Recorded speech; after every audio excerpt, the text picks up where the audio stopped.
There is a mistake that I make quite often when I am speaking French, and it makes me laugh at myself. And I've noticed that people who are learning English, people who are learning to speak English, sometimes make the same mistake, even though it's a different language. And that mistake is this. When they are using adjectives that end in ed or ing, they choose the wrong one, and it can make for some humorous results. I don't think people should laugh at people who are learning English, but certainly when I explain this to you, you might laugh at yourself when you realize what you are saying.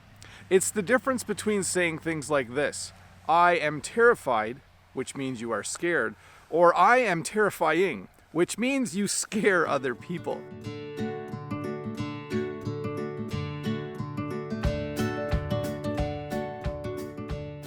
Let's talk a little bit about when you should use the adjectives that I'm going to teach you in this lesson that end in ed versus the adjectives that end in ing. Let's use the adjectives bored and boring. When we use the ed version of the adjective, we're talking about something we are feeling. We are talking about an emotion. If I say I'm bored, it means that I'm feeling bored. I'm probably watching something or listening to something that I don't find very interesting, and I'm bored. When we use the ing versions of these adjectives, we are talking about the characteristic of something or someone. So if I say I'm boring, it means that I'm not very interesting. It means that whatever I'm talking about is actually causing other people to be bored. So once again, we use the ed version to talk about a feeling or an emotion. We use the ing version to talk about a characteristic of someone or something. When I watch my favorite television show, I'm excited. I am very happy, and I have a lot of positive energy when I watch my favorite TV show. I'm excited. I want to be careful here though. I don't want to say I'm exciting. That means that when other people watch me, they would be happy and have lots of positive energy. And that's not what I'm trying to say. If I did want to use the adjective exciting though, I could use it to describe the television show. I could say, I'm excited to watch my favorite TV show because my favorite TV show is exciting. If someone starts talking about history, I'm interested. I love learning about the past. But if I had said I'm interesting, it means that other people find me fascinating, that people like watching me because there's something interesting about me. That has a completely different meaning. Here is a sentence where I'll use interested and interesting together. I could say this: when someone starts talking about history, I'm interested because I think history is interesting.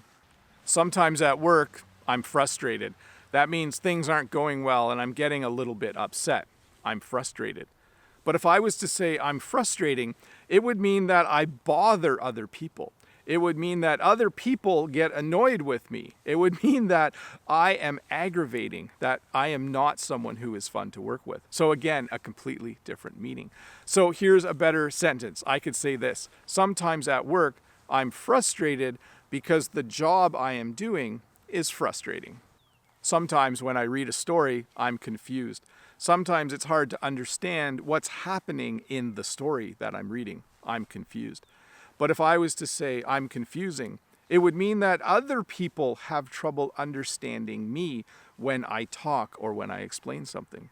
Let's use both adjectives though in the same sentence. I could say this: sometimes when I read a story, I'm confused because the story is confusing. When I watch a really good movie, I'm amused.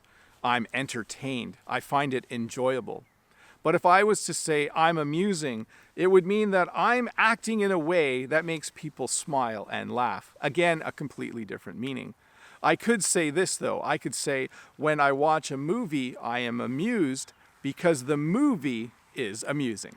Speaking of movies, sometimes I watch a movie and it's not very good, and then I'm disappointed.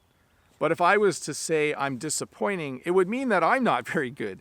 It would mean that other people are sad when they have to hang around with me, that I'm just not a very nice person to be with. I'm disappointing. Let's use both adjectives, though, in the same sentence. We could say this: sometimes when I watch a movie, I'm disappointed because the movie is disappointing. When I make videos outside, sometimes there's lots of traffic and I'm annoyed. It bothers me because it's really loud and there's just vehicles going by all the time while I'm trying to make an English lesson.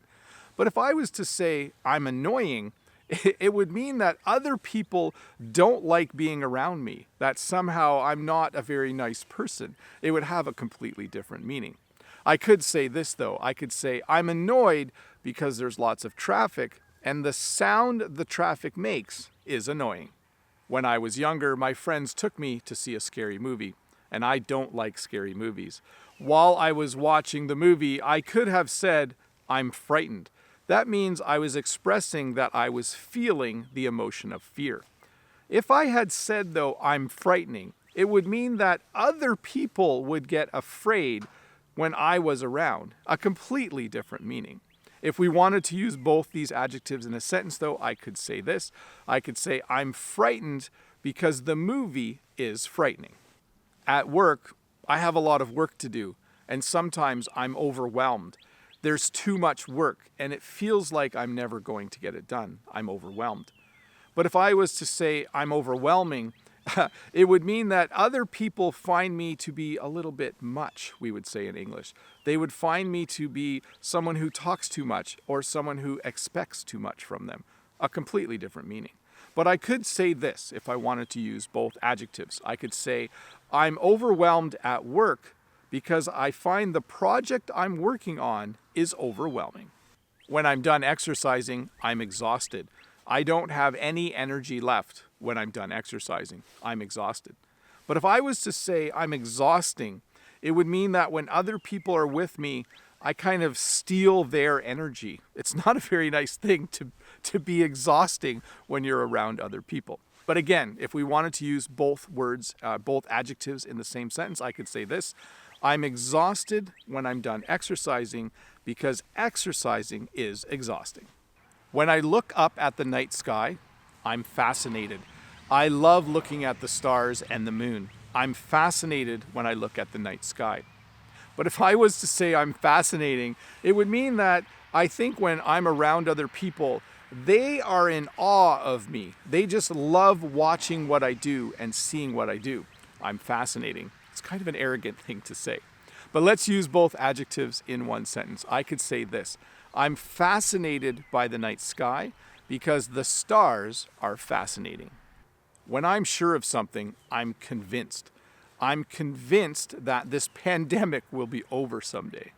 But if I was to say I'm convincing, it means that I'm good at arguing with people so that they eventually agree with me. A completely different meaning. So if I wanted to use both of these in the same sentence, I could say this. I'm convinced the pandemic will be over soon because the news articles I've been reading are very convincing. Jen grows flowers on our farm, and I'm amazed when she plants seeds in the ground and eventually they grow and they bloom into a beautiful flower. I'm amazed. But if I was to say I'm amazing, it means that I think I'm just all that. That's another way to say it in English. It means that I think I'm just the coolest, most awesome person in the world. I'm amazing. Obviously, a completely different meaning. But if I wanted to use both adjectives in the same sentence, I could say this. I'm amazed when a seed grows into a flower because plants are amazing. Hey, thank you so much for watching this lesson on adjectives that end in ed and ing. If this is your first time here, don't forget to click that red subscribe button over there and give me a thumbs up if this video helped you learn just a little bit more English. And if you have a little bit more time, why don't you stick around and watch another English lesson?